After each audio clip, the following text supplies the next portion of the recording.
4 gigantesques montagnes sous-marines découvertes près des côtes du Chili et du Pérou. C'est ce que nous allons voir aujourd'hui dans Technique.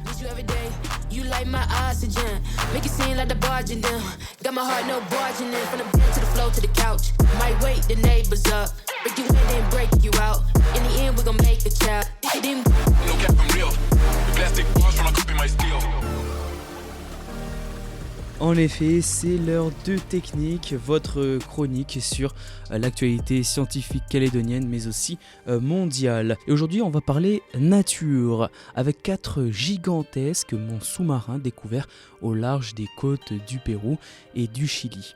Alors des scientifiques qui étudiaient les océans ont trouvé par surprise 4 énormes montagnes sous-marines en haute mer entre le Pérou et le Chili. La plus grande de ces montagnes mesure près de 2600 km de haut et ces montagnes ont été découvertes lorsque les chercheurs ont remarqué des bizarreries dans les données gravitationnelles de leur carte de navigation lors d'une expédition.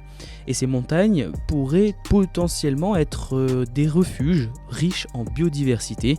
En janvier dernier, une équipe de Schmidt Ocean Institute se trouvait en haute mer entre le Costa Rica et le Chili à bord de leur navire d'exploration, le Falkor 2.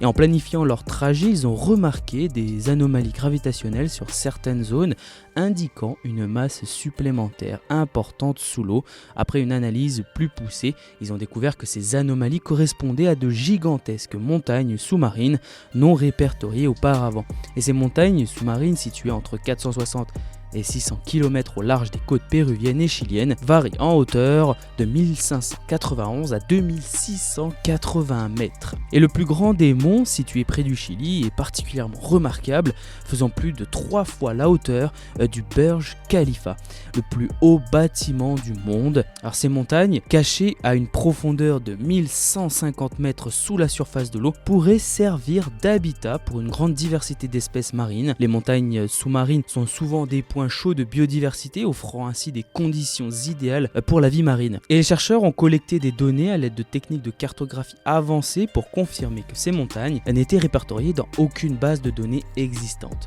Le Schmidt Ocean Institute, lors de ses expéditions en mer depuis 2012, a déjà cartographié environ 1,5 million de kilomètres carrés de fond océanique, mais une grande partie reste encore à explorer, environ 75%. Je ne sais pas si vous vous en rendez compte, c'est énorme. Et la découverte de ces montagnes sous-marines met en lumière l'importance de la cartographie des océans et donc le travail des océanographes pour comprendre et protéger les écosystèmes marins.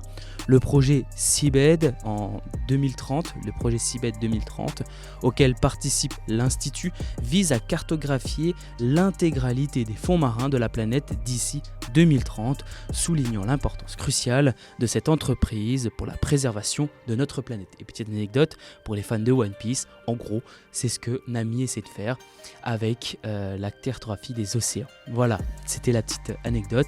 Bien sûr, n'oubliez pas que la science n'est pas une vérité absolue et les scientifiques ne sont pas des génies innés. La science, c'est simplement l'exploration de l'inconnu pour comprendre le monde et le rendre meilleur. Je vous remercie.